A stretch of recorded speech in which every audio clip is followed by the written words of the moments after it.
Adeleke. And for those who are joining for the first time, please like, subscribe, and comment in the comment section down below.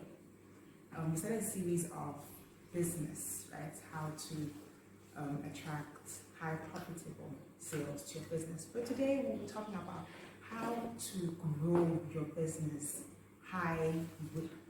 ways of growing your business in a quality way, in a profitable way. How do you grow your business? So we're going to talk about two aspects today. And the first one is your customers, your customer service. How do you do customer service? How do you care for your customers? Your customers are very important in your business because they are the ones that buy your products, right? If you don't have customers, you just be selling things to the air, probably. But your customers are very, very important in your business, and they're the ones that attract other customers to your business. Also, going to be talking about the workers. Your workers are also important, and your investors and suppliers as well. So, customers, customer service, how you treat your customers, that's how it's defined. What do you treat your customers with? What do you provide your customers with? Is it what they prefer? Is it what they like? Is it what they need at that point in time? Those are the things you need to take into consideration. What do your customers need? Am I providing my customers with the adequate services they need at that point in time? And if I am, how am I doing it? Are my products and services available whenever my customers need it? Am I providing things that they need at a particular time? Am I responsive enough to my customers? Do I listen to my customers' needs? Do I listen to their complaints and actually try and look at if what they're saying is true and try to see how I could readjust my products and my services to fit my customers? Am I responsive? Am I quick to respond in time? If my customers call me and say they need an order at this point in time, am I willing, or am I going to be very responsive at that point in time to give to them their order? Customer service is very important. It's like, are they comfortable with you? Are they comfortable with your services? If they come to your shop, if they come to your boutique, if they come to your restaurant, if they come to your store at one time, are they comfortable enough? Do they find what they need? Are they going to receive what they need at affordable prices too? You should also be taking note of that. Are your prices affordable for your customers? Like, if they buy this product, are they going to really enjoy that product without even having a problem of spending money on it? Is it affordable for them? Is it durable for them? Can they use it for a very long time? Can they refer you to other customers? Can they refer you to other of their friends to bring them to your business? Things like that you should put into consideration. Your customers' care is in your hands. Make sure that you do it and you use it very profitably. Do you care for your customers? How do you care for them? Do you offer them tea, especially when they come to your office to have a one-on-one conversation with you? What do you offer them? Are your chairs comfortable? Is there an air conditioner in your office? Or do you just provide services because you need to provide services, you need your business to grow? It's not all about growing your business. It's about who also comes into your business. The people that come into your business and the people that invest in your business are what matters. Also, the workers, like I said, workers are very important. They are the ones that grow your business. If you have people to assist you, you can't do your business on your own, right? Because you'll just be stressing yourself, giving yourself heartaches each and every single time. But if you have people to work with you, then you're going to push your business forward. But the question is, how do you treat those workers? Like customers, your workers are very important. How is your relationship with your workers? Do you treat them anyhow because you're the boss? Do you say they should do one thing, or you tell them that I have done this before, but then you act on a different thing? If you want your customers or your workers to do what you say they should do, first, as a boss, do that thing. Be an example. Lay an example for your customers, for your workers, I mean. How is your relationship with them? Are you always there to help them if they need? Do you give your workers leaves whenever they're in need of a leave? For example, if they're sick and need to go to the hospital, do you deprive them of that right because you feel like if they go out of the work for that time that you won't make sales? Of course, you will still make sales, but do you care for your workers? Do you cater for their needs? Tips. That's an important thing to do. Tip your workers. For example, if they did a very excellent job, don't say you just pay them their normal salary. Apart from their salary, do you give them basic allowances? Do you provide, is there a way that at the end of the month, as a boss, you can just say, okay, I'll buy foodstuffs for all my workers and supply that to their house.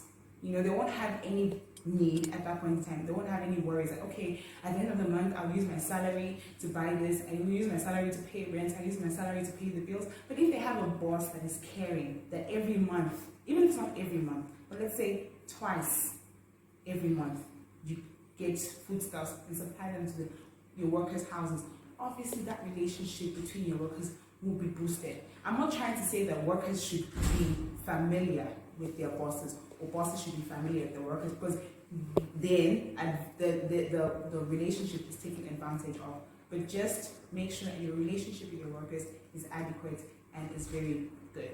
Also, your investors and your suppliers, people who invest in your business, what do? Are you genuine? Are you transparent with them? Do they know what you're selling? If you say you are selling this particular product, let it be that particular product. You know, let your investor, don't tell your investors you're selling this, and then at the end of it all, they go and hear from other people that you're selling something different. Of course, they will withdraw their investment, and where are you at the end of the day? Are you transparent enough? Are you genuine? Are you selling exactly what you say you're selling? And apart from that, your investors need to know the vision and the aim of your business. What are you aiming to do at the end of the year, or at the end of 3 months, or at the end of a space of 2 years? What is your aim? What is your vision? They need to run with that vision along with you. And your workers too need to know your vision so that each of you are working and running at the same pace. Right? So now down to our second aspect of growing your business. Number 1, know your products. Know what you're selling. And if you have confidence in what you're selling, you'll be able to sell it to people. Also, knowing the needs of your customers. I think I've said that before. That is very, very important. When you know the need at that particular moment. For example, let's take, for example, this COVID pandemic. If you are selling phones, people don't really need phones at this point in time. People need food, right? People need to be taken care of. But if you're busy supplying phones and you're not supplying food, people will be hungry. What are they going to use the phones for? It's not as if the phone is going to feed them, right? And most of the time, phones are very, very expensive.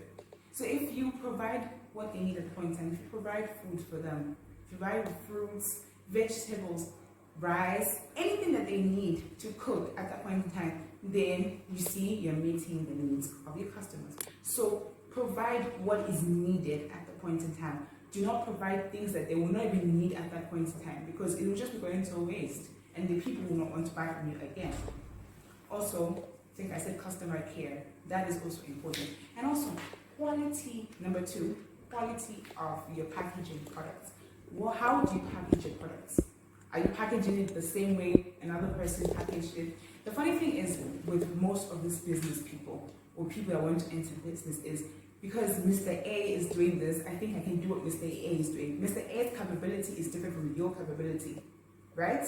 So don't do things because your friend is doing it, or because you saw that Mr. A's products are selling. You think that if you sell those particular products, they'll sell. No, create a variety, number 3. Sell something different from Mr. A, because if people see that there's difference, there's variety in what you're saying, of course you're going to grow your business, because people will be making demands for that variety, you know. Quality too, that's number 4. Quality of what you sell. Is it durable? Is it affordable? Can it last long? You know, can people say after 3 months that, oh, I use this thing? For example, if I'm selling skincare products and I sell it to people, can people come at the end of 3 months and say, okay, this skincare product worked for me? What's the evidence? If I want to make sure that I'm persuasive enough when selling my products, let them make evidence. If I use those skincare products on myself and it worked, then obviously people would love to try it because it has an evidence. It already worked on somebody else, right? And lastly, another thing to grow your business in this last aspect is relate well with your customers, with your workers, and your investors.